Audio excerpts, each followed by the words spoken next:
What's up guys, Zach Samuel Fit here. Thank you for clicking on this video. I'm putting out 3 videos every week all about fitness and personal development. Hit the subscribe button if you'd like to see those videos. Hit the like button if this video helps you out. Today I'm talking about the top 10 ways to save money in 2020. So let's just get right into it. Number 1 is find out the real amount of money that you actually make. Okay, most people they say, okay, I make $50,000 per year, or I make $20 per hour. Okay, but from the book, I have to give credit to where credit is due. From the book, Your Money or Your Life by Vicki Robin and Joe Dominguez. So what they do is they tell you to find out the real income that you actually make, your real hourly wage. So what you do is you take your yearly income or your hourly wage if you already have it, you deduct all the things that take away from your income, okay? So you're gonna deduct taxes, you're gonna deduct transportation costs that you need to get to work, you're gonna deduct the cost of clothes that you need for work, lunches bought at work, anything related to work, you're gonna deduct away from that. So, I mean, taxes alone are gonna be a huge part of your income. At the end of the day, you're gonna deduct all those things and find out what your true hourly wage is. So it's actually gonna be a lot less than what you thought it was or what you tell people it is. And knowing that number, that's typically much lower than we think, then figure out how much our actually hourly wages and how much of our time or our life energy we're spent on making money. Okay, so how much our life energy is actually worth per hour or per minute. You know, for example, someone who makes $20 per hour before taxes and before all those expenses might actually only make $11 per hour after all those deductions. So, you know, your actual take home, what you get to spend on whatever you want, is actually only $11 per hour.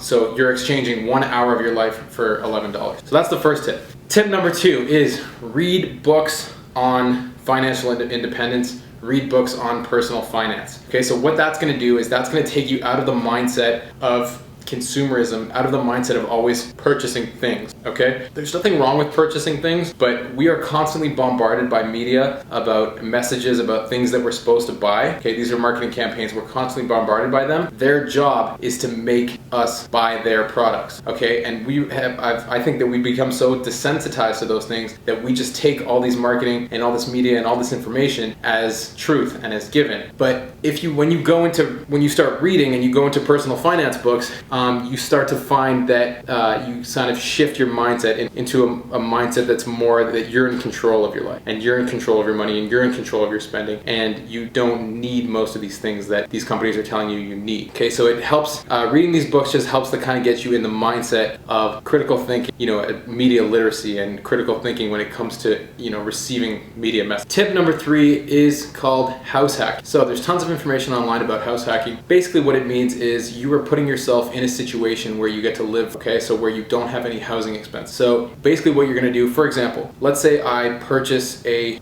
duplex, okay, a house that has 2 properties in it, okay? I live in the basement, for example, and I rent out the upstairs. Overall mortgage and all the housing expenses cost me, let's just, as an example, you know, places are higher in the world, places are lower in the world. As an example, it cost me $2,000 per month, let's say, okay? Now, let's say I'm able to live in the basement and rent out the upstairs for $2,000 a month in rent. I am effectively covering my housing expenses with that rental income. So technically, I get to live for free, okay? So the rental money I get is able to cover my housing expenses, my mortgage, so I live in that basement for free, for example. That's just one way of doing it. There are lots of other ways to do it. You know, getting a roommate, even cutting down your expenses, renting out part of your house. Whatever it is, there are lots of ways to house hack, and I think it's a really, really amazing way to cut down expenses. I mean, housing expenses are typically people's highest expenses, so, you know, look into house hacking. That's gonna be a huge one. Number 4 is transportation, okay? Transportation's a huge expense for most people. If you can, live close to where you work. That's the biggest tip.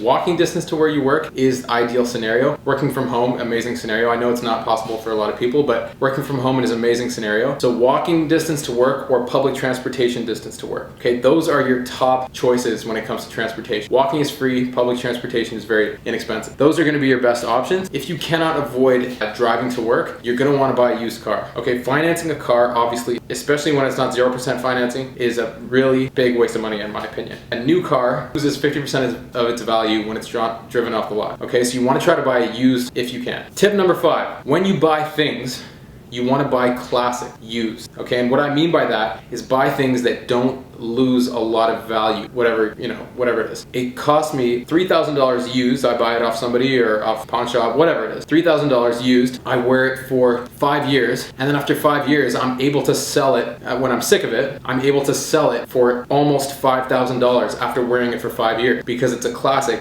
and it was already used when I bought it, so it didn't really lose too much value. Worth $4,000 after those 5 years, it still only cost $1,000 at the end of the day, and I got to wear this amazing watch that I love for 5 years, right? So I was able to wear this really expensive watch, and it only cost me $1,000 for 5 years. So you look at it like renting it. It cost me $200 a year to rent this watch, right? So you can look at it like that. So another example would be this camera, right? If I buy this camera used and I use it for a couple years and then I sell it for $200 less than I bought it for, it cost me $200 over those 2 years. It cost me $100 a year to rent this camera. Okay, so you want to look at things like you never actually own them, you're just renting them out, and you want to try to get these things used. Okay, tip number 6. I think most millennials and younger know this tip. Do not pay for cable. Okay, there's absolutely no reason in 2020 for you to be paying for cable. Everything you can think of, you can stream online. Okay, you can pay for internet, but there's no reason for you to pay for cable. If you like having something on the big screen, and if you have a smart TV, you can stream whatever you want. If you don't, you can connect your laptop to your TV. Use an HDMI cable to just connect your laptop to your TV. You're projecting what you have on what you're streaming on your laptop to your TV. Okay, there's absolutely no reason to pay for any cable subscription service. Tip number 7, get discount internet. I don't know about everyone all over the world, but in terms where I am in Canada, we have discount internet providers. I'm able to upload videos, do everything I need to do, and I use a discount provider, and I have never noticed any speed issues or anything like that. So do your research, look at your reviews, find the best discount internet provider. Typically they don't have contracts either, so you can cancel it if it's not good. Definitely go for a discount internet provider before you go paying top dollar for your internet. Tip number 8, buy groceries, don't eat out so much. You can do the math yourself, but buying meals out versus buying groceries, absolutely huge difference, okay? You can oftentimes make things just as well at home than you can going out in the restaurant and buying it, okay? So instead of going out for a steak dinner, maybe go and buy a super nice cut of steak that you don't typically buy and make an event of it and make it yourself at home, okay? The markup is gonna be huge, and it's gonna be probably a better steak, and you know who's touching your food. It's just you, and you know it's clean, you know everything's good. So I know it's enjoyable to go out for dinner and stuff like that, but if you are trying to save money in 2020, definitely avoid restaurants. Huge markup. What I do sometimes, my fiance and I like to go out to restaurants. People ask me, oh, what do you want for Christmas? What do you want for your birthday? I'll just say, oh, gift card to a restaurant. Okay, and that way we can still go, a few times a year to the restaurant. I mean, we go sometimes on our own money, but a lot of times it's on gift cards, right? So that's just one way we do it. Make an event of cooking together, buying groceries together, getting a really nice cut of steak or fish or whatever it is, getting a really nice sides to go with it, and just cooking together and making an event out of it. It seems to work really well for us, and it costs you like 1/20th of what it would have cost going out for dinner. Tip number 9, you're gonna want to make enough dinner in the evening so that you have leftovers for lunch, so that you're not buying lunch, okay? You're already cooking the food, you might as well make a little bit extra and pack that for lunch so you're not buying lunch. Okay, if you're buying lunch, that's at least 10 bucks every time you're buying lunch. That's 50 bucks a week, $200 a month, right? $2,400 a year just on buying lunch. And that's just during the week, Monday to Friday. $2,400 of take-home cash, right? When you actually figure out what you're taking home per year, I mean, for a lot of people, that's a huge chunk of it, right? So stop buying lunch out if you're trying to save money. All right, next tip, make your own coffee. Stop buying coffee out. It's the same idea. You make your own coffee, it's gonna cost 5 cents. You go to Starbucks, you're paying $5, right? That's a huge markup. Even if you could go and buy really good coffee beans, grind them yourself, do everything, and make your coffee amazing, and it would still be 1/20th the price of what you're paying at Starbucks or at your an outside coffee shop.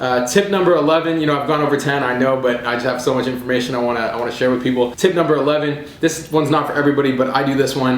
I buy used clothes. So I'll go to the thrift shops, and sometimes I'll find some really good deals, or consignment stores, and find some really good deal on clothes. I tend to adopt like a minimal approach to my wardrobe, so I just have I don't have a ton of clothes. I have a handful of key pieces that kind of go with a lot of different things. But yeah, so I buy my clothes used, and you save a ton of money that way. And just kind of adopting that minimal mindset in terms of clutter is overwhelming. Just a small clean space is it's a lot more calming and better for your well-being for me personally.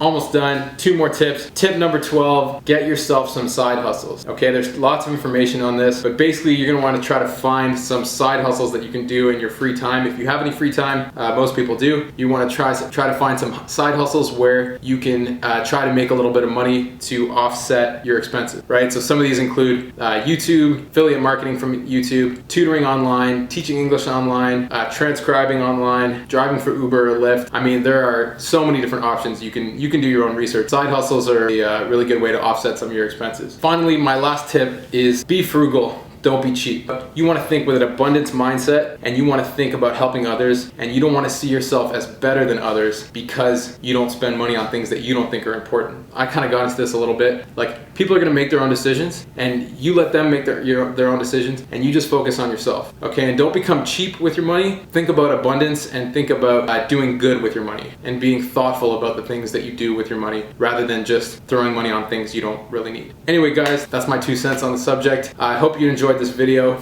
I hope it was helpful for you. If it was, please leave a comment below, like the video if you liked it. Again, please subscribe to my channel. I'm putting out 3 videos per week. Thanks for watching, guys.